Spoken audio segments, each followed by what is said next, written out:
names of many of them today here. And also to thank the Bromley and Helen Rosenthal for all of her help in making this space available, which is just perfect. You have a view of what is going to be, hopefully soon, part of a large new Upper West Side Historic District.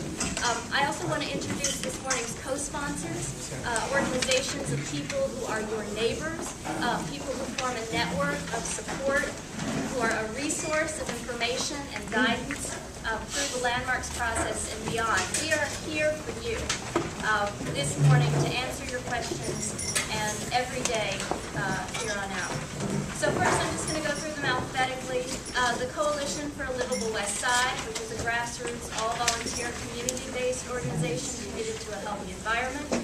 Community Board 7, which plays a formal advisory role in city government and ensures the public's voice in government. The Historic Districts Council, which is a citywide coalition of community groups from the city's designated historic district. HDC is the voice for New York's historic neighborhoods. The New York Landmarks Conservancy, which is also a citywide organization dedicated to preserving, revitalizing, and reusing New York's architecturally significant buildings and providing financial and technical assistance. Landmark West, I am the executive director of Landmark West, working with property owners, residents, and decision makers for 25 years to preserve the character of the Upper West Side from 59th Street to 110th Street. The West 75th Street Block Association, which has been engaging neighbors to sustain the vibrancy of our community. The West 80s Neighborhood Association, residents and businesses dedicated to preserving the qualities that make this neighborhood unlike any other in the city. And finally, the West End Preservation Society, or WEPS, who are neighbors on the ground who've been spearheading efforts to preserve and protect West End Avenue. So thank you all again, and yes.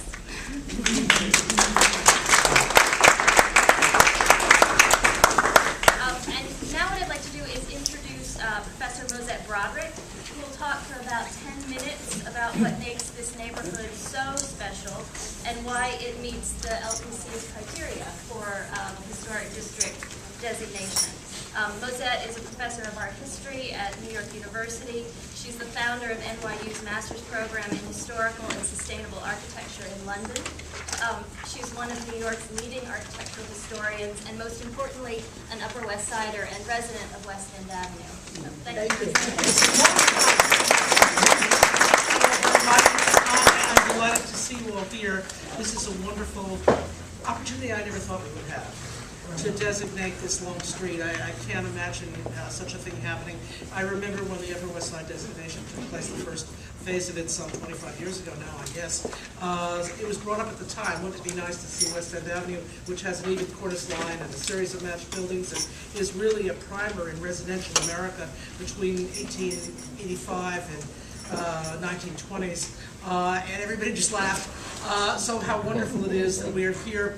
I would like to remind to say to everybody that it is an honor always to work with Landmark West, which is surely America's best local preservation group.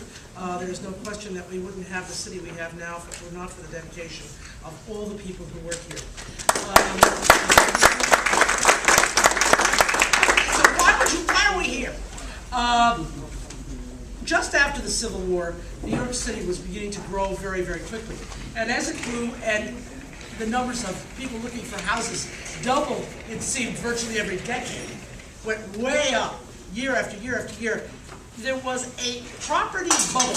We all think we've just been through a series of property bubbles. They're constant in New York. The whole 19th century, the early 20th century, it's bubble burst, bubble burst. It happens all the time. And just as Central Park, the Central Park, was being completed, you see it here, an ornament to the city, if not a story of massive local corruption. Here you see the park being opened, and everybody had been living along Fifth Avenue in Madison in the contained number who were here in the 1850s. So once the park opened in the 1870s, the empty lots, which were dead empty, as you can see here, virtually nobody on them, they went up for insane amounts of money. That would be even insane, $100,000 for 25-foot plot, unbuilt, in 1870s dollars. That's a heck of a lot of money. People said, not doing it. And so with a little bit bit of astonishing width, they decided to go west, young man. They actually moved 400 numbers to the west. One of the things that the real estate community did to try to really keep the development on the west side down is to insist that the numbers begin on the other side of the park at 400. The first building to be on what is now Central Park West would be number 400, which was a down number. It sounds like a slum, sounds like a tenement. It was a brilliant spin, and there was a huge argument between the east side and the west siders. The west siders, of course, wanted it to be 1 West 72nd Street, and they won. So thank heaven for us. God knows what would have happened if they hadn't. Okay, here is a permanent attraction, the park, something that brought people to this area. The other thing you need to have any development is something that brings people literally, not just figuratively, and that's it. That is the elevated line, which went up in the 1870s and lumbered noisily up 9th Avenue, now Columbus, making as much dust and soot and oil drippings as was humanly possible. And yet, even with that going up, every developer worth their salt realized that this is a great place to be. Now, if the development up till now had been on 5th Avenue for the high end of things, obviously, the west side of the park would be the same, and so Central Park West was bought up by a series of people who kind of held on to the land. In fact, as late as 1905, there were a couple of plots on Central Park West that had never been developed. The prices were so high. So we're pushing further to the west, and that's where the elevated line goes. Here it is. This over here is bringing people this, which is why you see the development taking place further to the west. So we've got the ingredients you need: a park. And this is what happens. The west side develops initially in the early 1880s sporadically. This is the way it looked before. I love this one here. This is a goat porch. The west side had a lot of shacks. There were a lot of kids. A lot of recent immigrants from Ireland who made a life by swirling up animal bones to make soap, all sorts of things that we think of as small examples of rural cottage industries took place at the Upper West Side. When the police would come for them, there were rocks in what is modern Riverside Park, and they'd hide behind the rocks. The developers, on the other hand, had a great approach. They built units that look exactly alike. They took an architect, got the plans, did a couple of units, sold them off, did a couple of units, and that's why in the 1880s, and now we still see bits and pieces of it, residential units, you'll see one on 77th Street, see one on 81st Street, see one on 95th Street, it's the same houses, same developer, just couldn't get the contiguous land. So it looked spotty and sporadic, and surely people at this time period were going to live in row houses because we were following the English domestic mode. As the row houses, and here you see a wonderful street, this is still partially with us, but with the early forms of air conditioning known at the time as 20s, you can see the area, and you can see how the closer you are to the transportation, the more development it is, but it is a high-end development. The Upper West Side was dotted with a few old structures which we mercilessly pulled down. There was absolutely no attempt at preservation. This is the Apthorpe House, a country house. There are a few country houses located, as you know. The one up at Jamel Mansion is one that survived. Spacey Mansion was not really a mansion, it was just a house. But there were a lot of them. This was a big one. This was Apthorpe House up on 91st Street and Amsterdam Avenue. And when the second phase of development began, they knocked it down in a minute. And named another building for it, nowhere near the site of the original Apthorpe House. This is the terrain people were dealing with in Central Park on the Upper West Side. So it was a bit of a battle to level it and to make it all habitable. The first habitation here was in terms of row houses, because surely we all had to live properly in a row house. But as the buildings are going up, we've come to realize that actually one of the smarter things to do is to take the French and Scottish idea of a multiple dwelling unit, and that's what the West End District is celebrating. Although West End Avenue began as row houses and was very elaborately built up with row houses in the early 1890s, within the lifetime of the couple that owned that house, usually the widow's lifetime, they were sold for multiple dwelling units. That is the significance to the Upper West Side District. It is a place where we went from row houses to multiple dwelling units. To do this, we had to go across social boundaries. Multiple dwelling units, tenements. You're living in such a place that people can look through to the inner part of your apartment while they're sitting in your sitting room. This is terrible. Aunt Franny may see that you didn't make your bed this morning. It's associated with working class people. It's associated with collapse. Because a lot of the early tenements built in places like the Lower East Side were not very sturdily built and they went thud. So getting people into a multiple dwelling unit was a sales technique that would make any modern public relations person blanch at the thought. And one of the great episodes of this is the Dakota. Here is a building that gets rid of the problem.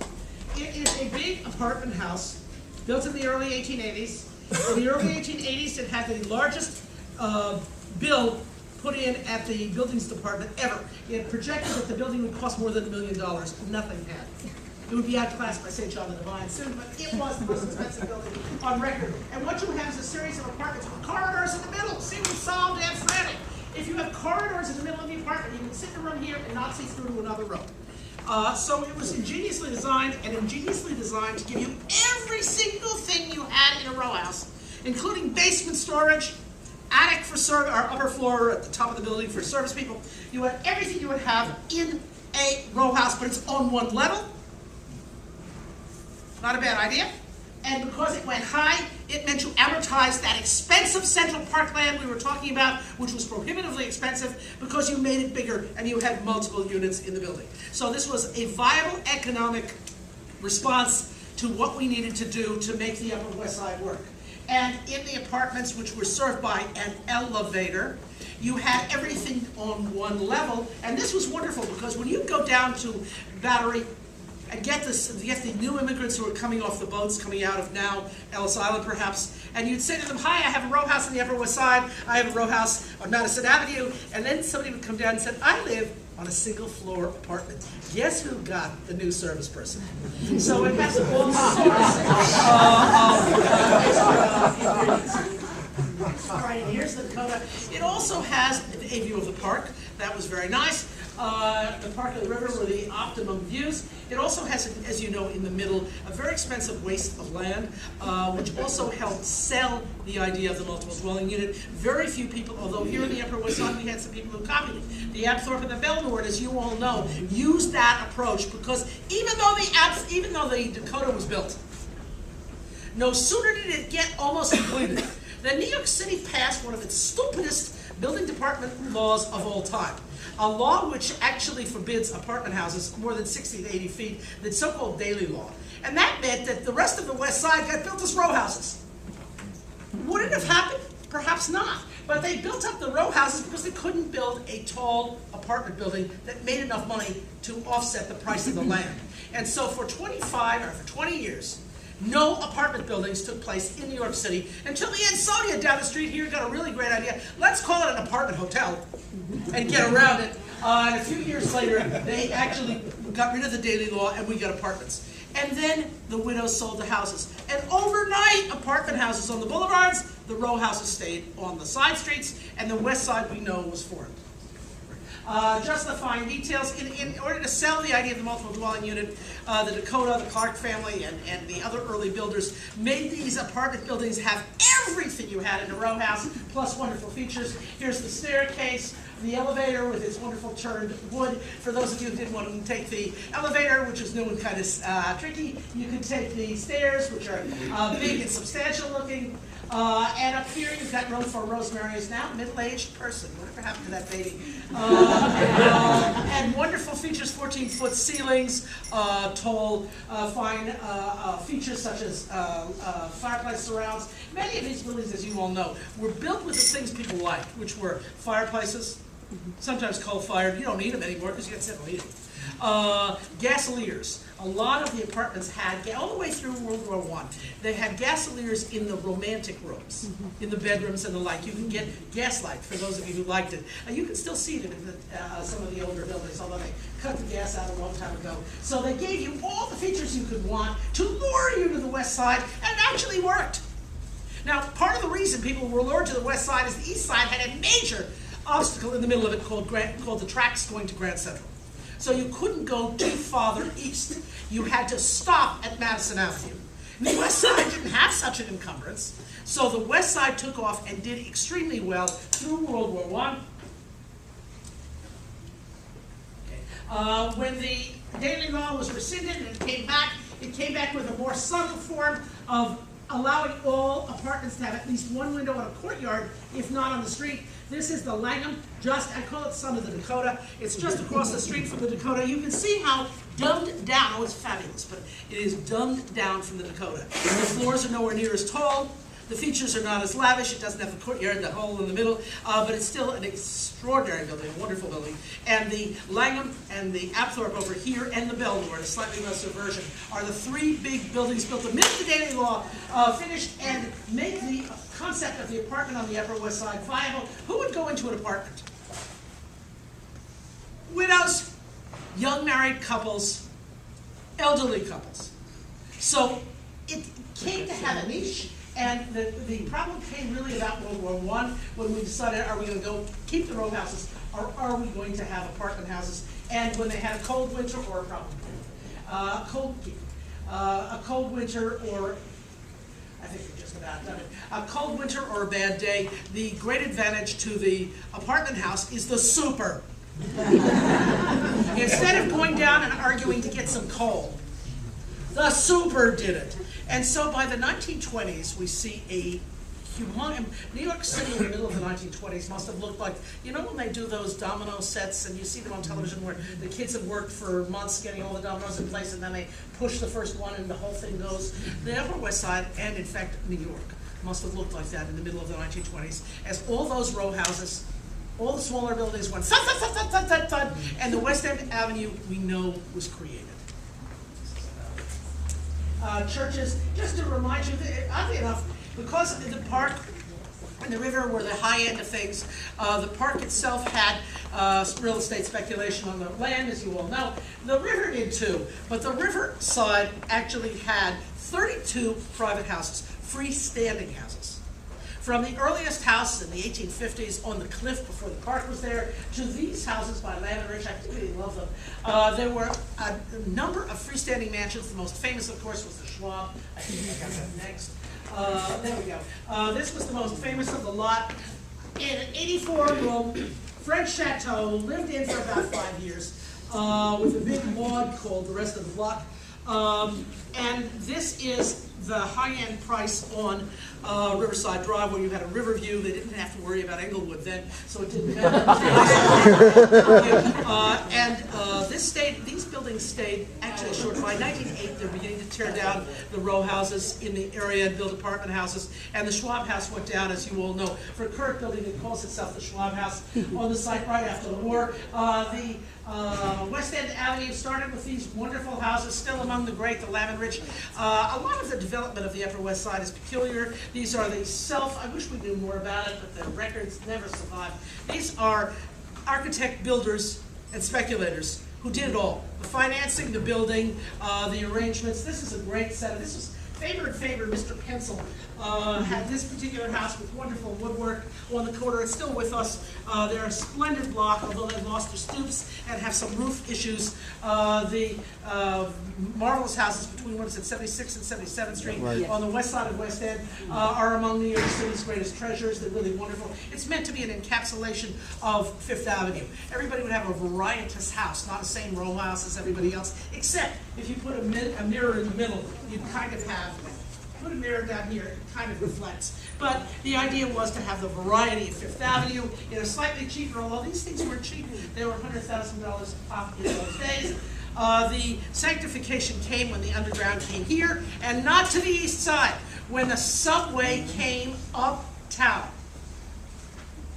between 1899 and 1904. It opened here, under us. It didn't go up on the east side. And that was the sign that this is where people are now living. The subway brought us here. It takes it, so you have the horse car route, I think that's it.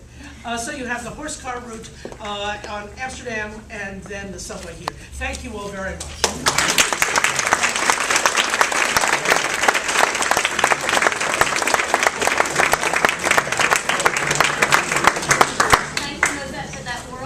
Tour of the last 150 years.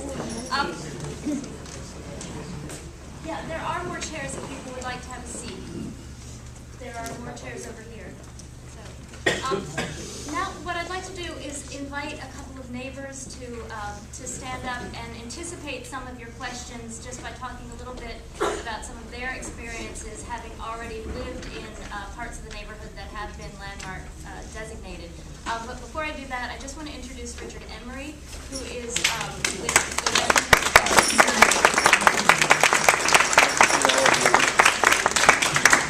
Thank you very much for this wonderful showing of support. Can I say a few words? Obviously, Mosaic. Sure. Good. Thanks. Thanks, Robin. Hi. That was fascinating, wonderful. I've heard some of it from Andrew Golkart, but Mosette's presentation makes it come alive, to say the least. And what's so interesting about this is that what West End Preservation Society and Landmarks West is trying to do as a coalition, as a group, is build on this. The whole idea here is to take this history and recognize it for what it is, but more, just as importantly, is recognizing the history by creating this large, wonderful historic district that brings in all the prior historic districts and the just as worthy areas contiguous to those districts. The idea here is not only to preserve this history, but to capture what I think probably all of you know is what we have in this whole area between 107th and 70th Street.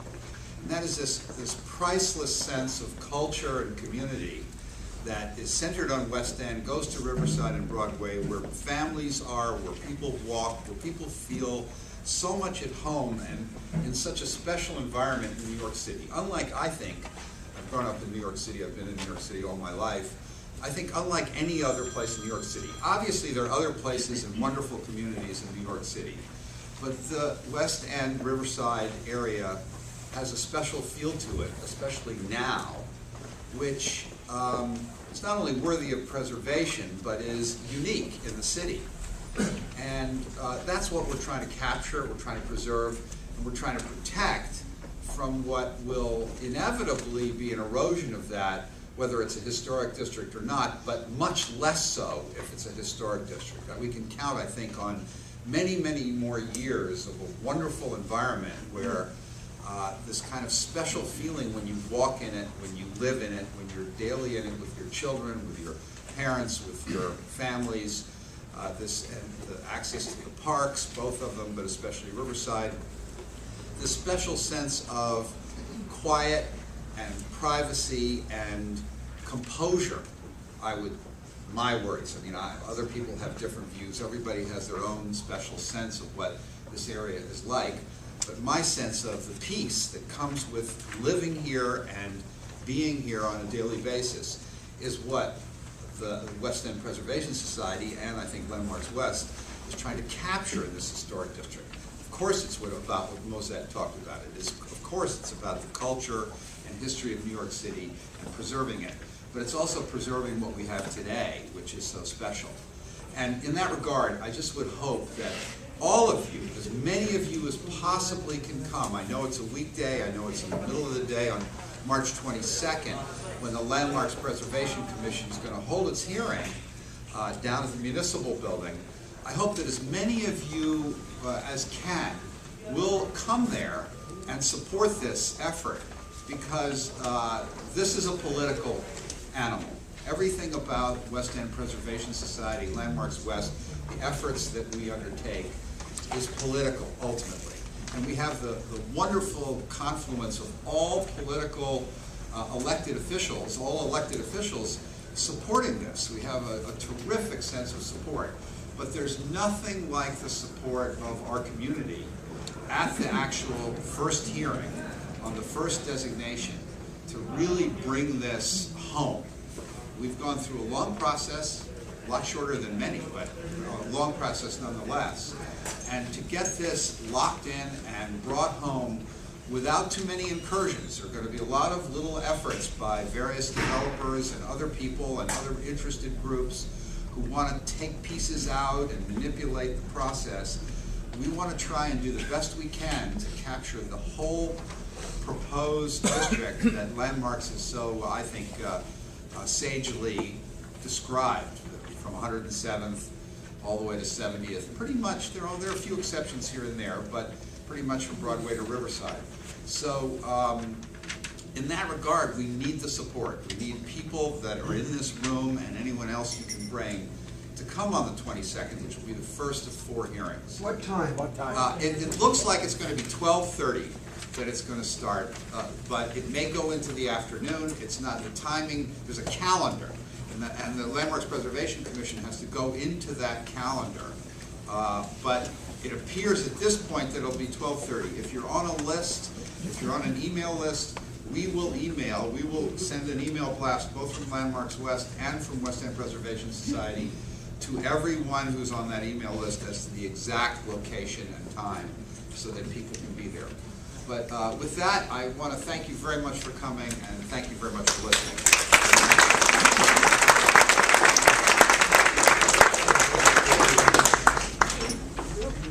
I just want to introduce Dee Reaver, who's the president of the West 75th Street Block Association, if you want to come up, and just to say a few words about her experience being in an already designated West End Avenue. Yeah, I just want to say that I'm also in my professional world in real estate, but I see that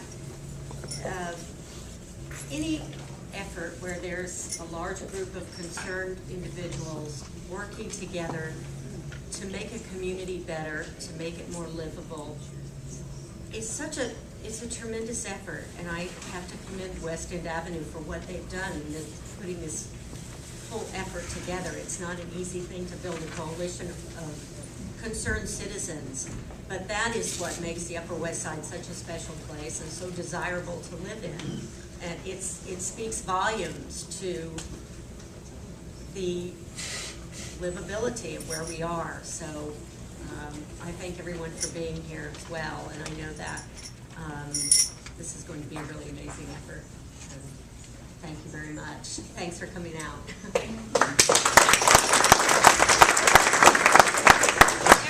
Eric Reed, who's the president of 610 West End Avenue and has recently gone through a landmarks permitting process. Hi. My building is 610 West End Avenue. It's on the southeast corner of 90th and West End Avenue. It was built in 1912, so it's turning 100 next year, by the architects George and Edward Bloom, who are Americans, who studied in France and were trying to recreate a French apartment building. In New York City did many wonderful buildings all around the west side, some on the east side.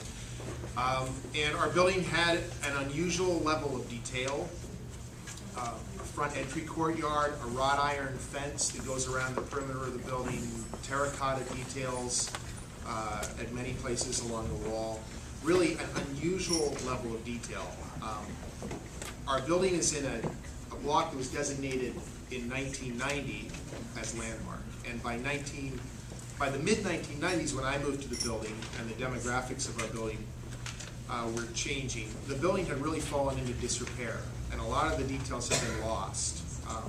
The previous landlord and I guess some of the previous co-op boards had really kind of ruined the front entry courtyard to the point that you couldn't really tell what it was supposed to look like originally. And many of the other details had just fallen, just over time. The terracotta and the fence, the retaining wall had all really just gotten to the point where they had to be restored or replaced. And the great thing about being in the Landmarks District was it really clarified the direction that we as a building should move, that we had to do some research, understand the original vision of the Bloom Brothers, and renovate the building by restoring all of those details. I don't think if we had not been a Landmarks building, people in our building love our building, they wanted to restore it, but I don't think there would have been the level of attention to detail that there was because we were a Landmarks building. I think if we had not been in a Landmarks district, in a way we would have had to invent the same thing for ourselves. We would have had to do more research and come up with a master plan for our building, and I think it would have been very difficult to do, and I'm not sure that it would have been done, and I don't think our building would have turned out as well as it has today. I brought some handouts. I had no idea there'd be so many people. But maybe you can pass these around to different rows and you can just take a look at them. And there's some before and after shots. And you know, I don't want to take too much time, but if you have any questions, I'm happy to answer any questions. Sure. Why are you saying that because you were a landmark, you did this more detailed restoration? Was that because that was the law, or because you had greater support from some organizations? Well, both, but mainly because you can't install a window, you can't do anything to our building without at least the landmark staff looking at it. And when they're looking at it through the eyes of what is the historical record here? What was the original design? What is the proper thing to do? And so, you know, after a few attempts of trying to do the wrong thing, you learn you need to do your homework. You need to understand and present to them, you know, this is in sync. If this is not an exact replica of what was there originally, and sometimes we don't know that, but if it's not an exact replica, it's at least in harmony with the types of detail that would have been used in a building like ours at that time.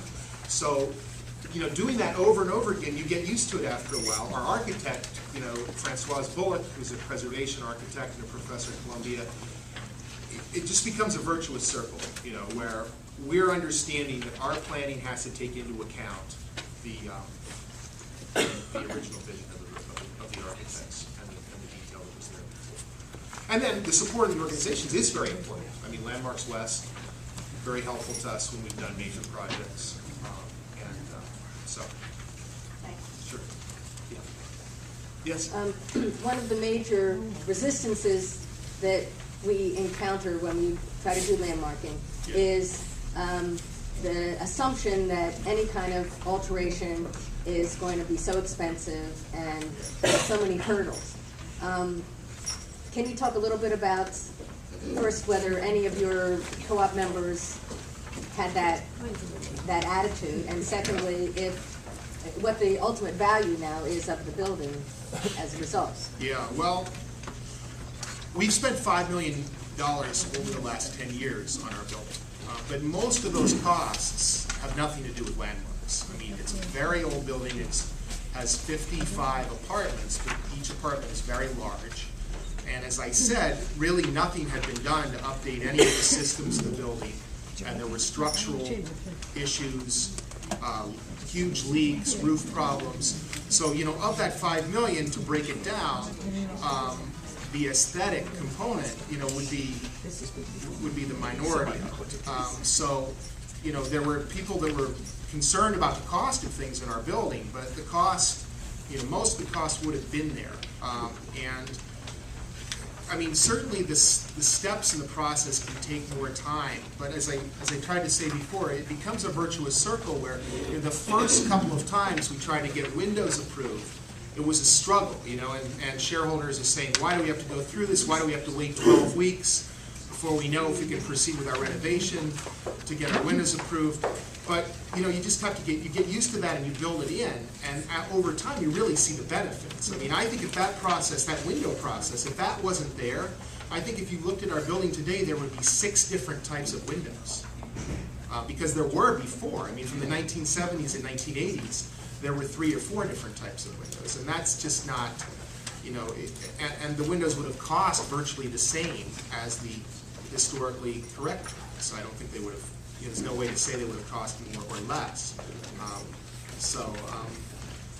These are great questions, and since I know that there are going to be more of them, I just wanted to invite some of the, and Eric, you can stay up here, you're great.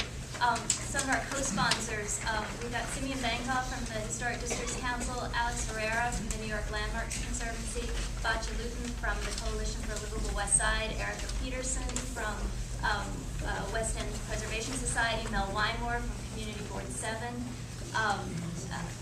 Melissa Elstein from the West 80s Neighborhood Association. And so I just want to invite all of those people and anyone else who is here and wants to be able to field questions as well as ask them to just come up front, and then we'll take more of your questions. I'm wondering what the biggest misconceptions that you run across regarding designation has been in your experience? Probably the largest misconception is that the Landmarks Commission is going to swoop in and force you to restore your building to exactly what it was when it was first built. Oh, sorry, I'll stand.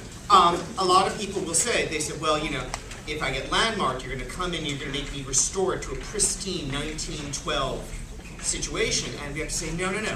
When you're landmarked, it is as of time of designation.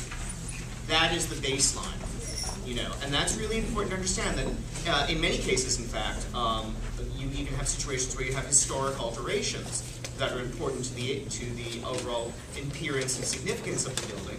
But regardless, you know, you could have, your building might have replacement windows. No one's going to force you to change those replacement windows. The key thing is that over time, and you will see this in neighborhoods like the Upper West Side that has been fortunate enough to be having been designated now for 20 years, you have a slow kind of improvement as your building systems fail, as they need to get replaced. They get replaced in better quality, which only helps your investment in your building, which is really the important thing.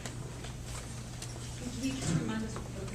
Oh, I'm sorry. Thank you, Lori. I'm Simeon Bancroft. I'm the Executive Director of the Historic Districts Council. We work with groups like Landmark West and West End Preservation Society and other groups in all 5 boroughs to help landmark and preserve their historic neighborhoods. I live at 290 West End Avenue, it's 73rd Street, right across from the present-day Schwab House. And looking at the designation for the district for our neighborhood, I find that the 1952 building, a rather nondescript brick apartment house, is to be considered part of the landmark district. On 75th Street, there is a school on the south side of the street, mid-block, which is also very modern. And I'm trying to figure out why on earth are we designating buildings like that as part of an historic district? What exactly is the reason to include such buildings there? Now, that might mean that the building across the street from me is eventually torn down and something else is put up. But why should I want to see that as a preserved monument the way it is? I mean, I think something important to remember is that historic districts are intended to preserve a context, so they don't preserve things scattershot. It's, you know, a line is drawn, a boundary is drawn, and it's everything within. But the building is described as an entire block. And it's also important to remember that when a district is designated, it doesn't mean that nothing changes. There have been instances of brand new development from the ground up in historic districts. So within the report that the Landmarks Preservation Commission puts together, it describes each building, what it looks like, what its significance is, so that that becomes the basis for evaluation if and when the owner or somebody else ever wants to change that building, whether it be demolish it or alter it. And that's part of the process, that it's regulated along with all of the buildings, but there is Landmark's discretion as to how that particular building is treated. An important thing to realize is that, like Kate said, this is about context. So the individual structure itself may be or even ahistorical, but the important thing to think about is that when a building, if a new development comes along, that would perhaps even demolish that building and build a new building, that when the design happens for that new development, it takes the context of the area into account and goes before the Landmarks Commission for design review. And you can get very, very new design, but at least it is looked at from the point of view of the surrounding historic district. If, for example, the LPC were to cut out every building that's not within a certain kind of era, you would have the potential of very, very modern, jarring juxtapositions that could potentially happen that would eventually erode the whole character of the neighborhood. You also see cases, there's a case on the Upper East Side on Madison and 63rd Street, if I recall correctly. There's a big blue brick building. If people remember that, and they actually had to do a refacing because those interesting kind of face bricks, colored bricks, were not really great material. And when they refaced it in a red brick that was more suiting to the Upper East Side Historic District. I personally actually like the light blue, but that was a personal taste. I will say that the sort of the red brick fits in a lot better. And that's the case of everyone's like, what are you doing with this light blue building? It looks awful, you know. But now it's a red brick building, and it's much more suiting. I think you bring up an interesting question.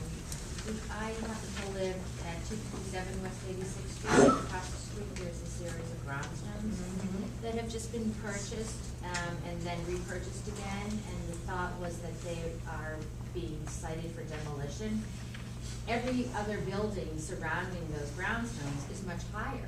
So in keeping with what you're saying, it would make sense for the Landmark Commission to say, well, in keeping with the rest of the neighborhood, we're going to take those brownstones and we're going to raise them to 13, 14 stories. Would that perhaps be the case? No, it probably wouldn't. I'm Alex Herrera from the Landmarks Conservancy. The key is how the designation report is written. Whenever a historic district is designated, the Landmarks Commission writes a very detailed designation report, and it picks out each building.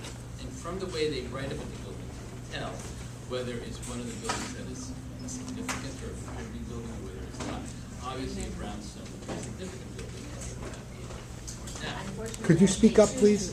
Can you talk louder, please? I've actually written to the Landmarks Commission twice, and it's been refuted by the Landmarks Commission that this is an important building. So I just need to add. Well, I don't know what building it is that you're referring to. 272, 274, 276 West 86th Street. It was bought by a new developer who knew that the buildings were being included in the historic district, and he has hired attorneys and lobbyists to carve out those buildings to put up not a 14-story building, but a 25-story building. He also has a horrible track record, and when he tears down buildings, it affects the buildings next to it. If you go to the West 80s Neighborhood Association website, you will see his track record. It would be a disaster for the community, and it is very important. We feel that the Landmarks Commission will not allow the carve-out, but the carve-out may occur when it goes to the City Council. And so we really have to hire lobbyists to work the City Council to make sure that those buildings remain intact. He also wants to buy 278, which would jeopardize 280, because his other buildings, the adjoining building, just collapses. Unlike in England, which has a wonderful law that protects adjoining buildings when somebody is going to demolish it, we don't have any such regulations.